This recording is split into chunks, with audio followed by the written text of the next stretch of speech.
Hey everyone, this is Lee, the NDIS guru I was telling you about. Hi. Hello. Hi everyone, I'm Lee. I use she, they pronouns. Have you all been enjoying Fair Day? It's been amazing. You all go on. I want to catch up with Lee about my NDIS application. So, how did it all go? I know getting the right evidence was tough for you. I think my biggest problem was I didn't know what evidence I needed. I really didn't understand what they meant by it all. I got so confused and overwhelmed with what I thought they needed, and I kept thinking it was about my diagnosis. I learned heaps helping you, like to read the material before you leave the doctor's clinic and check the material before you send it to the NDIS. They were never going to approve gender dysphoria for the NDIS. Let me see. You're, I use the name Fran now. But it says here in your notes from the clinic in Port Hedland that your name is, I changed it. Well, okay, if that's what you want to be called. It's just that I've never met you. I've also never seen one of these forms before. What did you say it was for? It's for my NDIS application. With everything that I'm going through, I was told that the NDIS could support me. Oh, I see.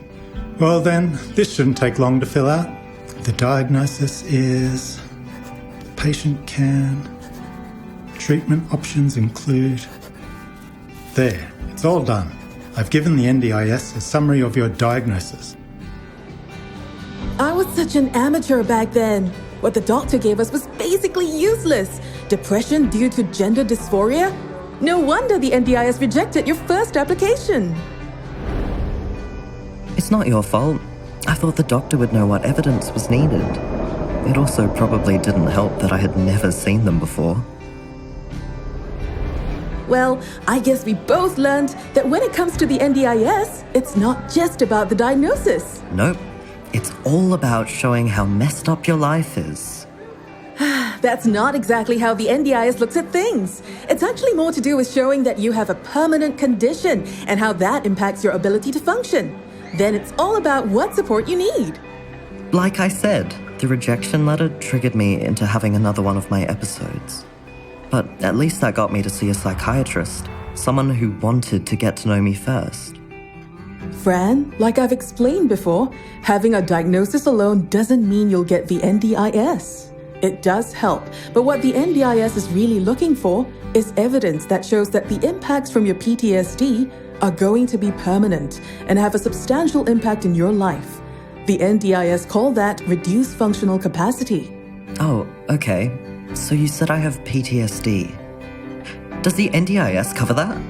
Let's not focus so much on the diagnosis, but what you can and cannot do in your everyday life. So really, think about the impact. Like what happens when you're trying to get to an appointment? I mean, you've missed a few, haven't you? Or even something as simple as getting out of bed and getting ready for the day. I know that can be overwhelming for you.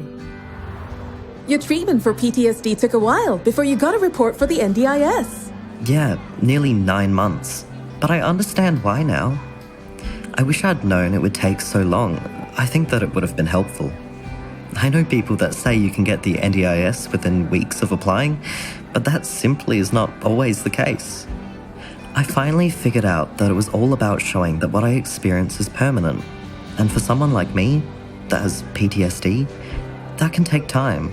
You good now? I'm feeling better, but I don't feel like I've recovered, if that's what you're asking. My ongoing treatment is focused on my personal recovery and how I can manage everyday tasks. Like missing appointments. I may still miss some. OMG. Do you remember how much evidence we had to gather for your second application? It was epic. We were like double checking the form and like how much did that functional capacity assessment cost? Too much. My parents still remind me. Hopefully it was all worth it. It's been over 12 months since I first thought about applying for the NDIS. One rejection later, and my second application is now in.